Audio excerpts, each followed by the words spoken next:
ചേരുന്ന റോഷിപാൽ, വളരെ വിശദമായി തന്നെ മന്ത്രി എം പി രാജേഷുമായി സംസാരിക്കുകയുണ്ടായി. ഇപ്പോൾ നിലവിലെ ഒരു സാഹചര്യത്തെ എങ്ങനെയാണ് മന്ത്രി വിശദീകരിക്കുന്നത്? ഒപ്പം BJPയെ പ്രതിപക്ഷ നേതാവ് പ്രൊമോട്ട് ചെയ്യുന്നു എന്ന് പറയുമ്പോൾ അദ്ദേഹം എന്തൊക്കെ കാര്യങ്ങളാണ് അതിലേക്ക് ചൂണ്ടിക്കാണിക്കുന്നതായി പറയുന്നത്?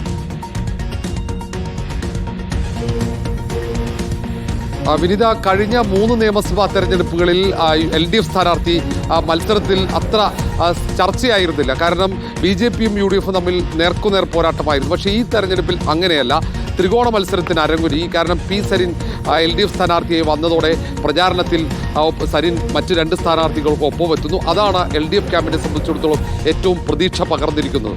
ആ ആത്മവിശ്വാസത്തിൽ തന്നെയാണ് ചുമതലയുള്ള CPMന്റെ സംസ്ഥാന സെക്രട്ടറിയേറ്റും കൂടിയായ മന്ത്രി എം പി രാജേഷ് ഇങ്ങനെ ആത്മവിശ്വാസം പ്രകടിപ്പിക്കുന്നത്. അപ്പോൾ BJPയുമായി കോൺഗ്രസിനുള്ള ധാരണ ഉൾപ്പെടെ ചൂണ്ടിക്കാണിച്ചുകൊണ്ട് അത്തരം ആരോപണങ്ങൾ ഉയർത്തി മതേതര വോട്ടുകൾ LDF ക്യാമ്പിലേക്ക് എത്തിക്കാനുള്ള ശ്രമമാണ് CPMന്റെ ഭാഗത്തുനിന്നുണ്ടാകുന്നത്. മാത്രവുമല്ല, LDF UDF മത്സരമാണെന്ന കെ മുരളീധരൻ്റെ, രമേശ് ചെന്നിത്തലയുടെ പ്രസ്താവനകൾ അതും അനുകൂലമാക്കാനുള്ള ഒരു ശ്രമവും LDFിൻ്റെ ഭാഗത്തുനിന്നുണ്ട്. ഏതായാലും പ്രചാരണം അവസാന ഘട്ടത്തിലേക്ക് പോകുമ്പോൾ ആരോപണങ്ങൾ നിരവധി ഉയരുന്നു.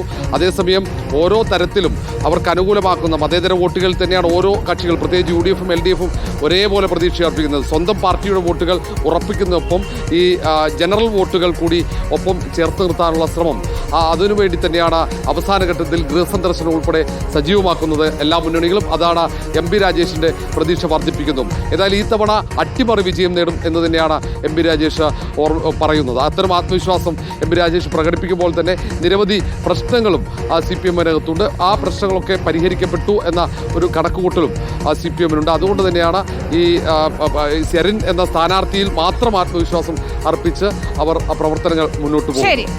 റോഷിപാലാണ് വിവരങ്ങൾ നൽകിയത്.